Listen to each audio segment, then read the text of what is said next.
नाशिकच्या आडगाव परिसरातील नामांकित मराठा विद्या प्रसारक समाज रुग्णालय आणि महाविद्यालयामध्ये प्रशिक्षणार्थी डॉक्टरांच्या हलगर्जीपणामुळे नवजात बालक दगावल्याचा गंभीर आरोप एका कुटुंबियांकडून करण्यात आलेला आहे। 2 ऑक्टोबर रोजी सकाळी जेल रोड परिसरात राहणाऱ्या फाल्गुनी जाधव या महिलेला प्रसूतीसाठी मराठा विद्या प्रसारक समाज रुग्णालय आणि महाविद्यालयात दाखल केलेलं होतं।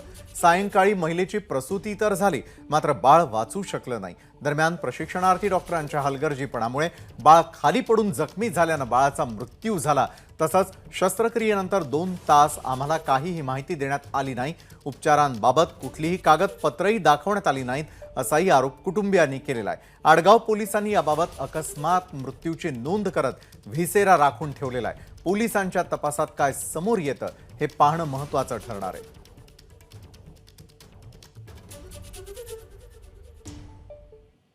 तर याच प्रकरणासंदर्भात मृत बाळाच्या आईनं काय भावना व्यक्त केलेल्या आहेत पाहूयात। माझी नॉर्मल डिलिव्हरी होती, मला कोणत्याही प्रकारची भूल दिलेली नव्हती, त्यामुळे मी पूर्ण शुद्धीत होते। आणि ते जे जेंट्स मेल डॉक्टर होते ते मागे बसले, त्यांनी मग पोटावर पुश केलं आणि पुढे फक्त एकच फिमेल डॉक्टर होती।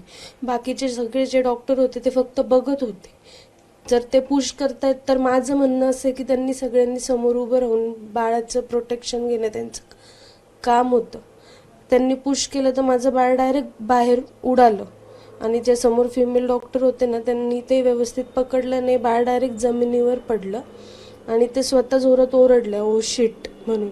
आणि लगेच डॉक्टर आणि लगेच त्यांची जी त्यांच्या हाताखाली काम करणारी डॉक्टर होती, तिला त्यांनी पाठवलं की जाऊन बाळाचे जे डॉक्टर असतात त्यांना बोलवून आण म्हणून चेक करायला बाळाला।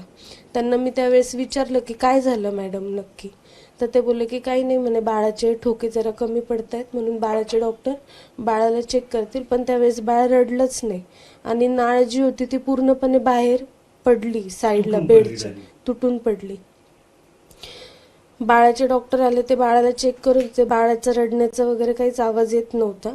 आणि मी त्यांना विचारलं की काय झालंय, मुलगा झालाय, मुलगी झालीये, पण ते मला कोणत्याही प्रकारचं काहीच उत्तर देत नव्हते। फक्त सांगत होते की बाळाचे डॉक्टर बाळाला चेक करतील आणि तुम्हाला सांगतील, बाळाचे हार्ट रेट कमी झालेत असं फक्त ते मला सांगत होते।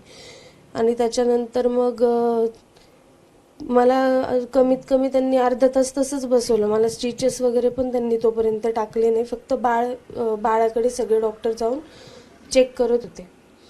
अर्ध्या तासांनी नंतर त्यांनी मला स्टिचेस वगैरे टाकले आणि रूममध्ये शिफ्ट केलं। पण मी तेव्हा थोडी अनकॉन्शियस होऊन गेली होती, ऑक्सिजन लेवल कमी झाल्यामुळे। जेव्हा मी नॉर्मल झाली बाहेर, मग सगळं गोंधळ चालू झाला की ते आम्हाला जेंडर पण सांगत नव्हते, मुलगा झालाय की मुलगी झाली आहे काय। म्हणून मग मी माझ्या आईला सांगितलं की मध्ये असताना असा प्रकार घडला की त्यांच्या हातातनं बाळ खाली पडलं होतं, तुम्ही एकदा चेक करा की बाळाला कुठे काही लागलंय का, डोक्याला वगैरे असं तसं। मग त्यांनी जेव्हा 8-8:30 वाजता चेक केलं तेव्हा त्यांना दिसलं की एका साईडला बाळाला पूर्ण टेंगूळ आलेलं होतं। त्यांनी विचारलं ज्यावेळेस की बाळ पडलं होतं का, तर ते बोलत होते की नाही पडलं नाहीये। पण ज्यावेळेस आम्ही बघितलं उघडून बाळाला त्यांनी पॅक केलेलं होतं, तेव्हा पूर्ण बाळ एका साईडने डोकं सुजलेलं होतं बाळाचं। दरम्यान मविप्र रुग्णालयाचे डीन डॉक्टर सुधीर भामरे यांनी काय प्रतिक्रिया दिली आहे पाहूयात। आम्ही सगळी तपास केलेला आहे, चौकशी केली मी सगळी, बाळ पडलं वगैरे नाही आहे। त्याच्यामध्ये काय झालं की ह्या पेशंटचं आपल्याकडे पहिली डिलिव्हरी पण आपल्याकडेच झालेली आहे, दुसऱ्या डिलिव्हरीसाठी पेशंट आपल्याकडे आलेली होती आणि सगळं काही व्यवस्थित होतं, मॉनिटर करणं चाललं होतं, ती फुल लेबरमध्ये गेलेली होती आणि शेवटची 5 मिनिटं तिच्या ठोक्यांची गती कमी झालेली लक्षात येताच सगळी तयारी करायला घेतली होती की सक्शन किंवा तिला फोर्सेप लावून पटकन डिलिव्हरी करण्यासाठी।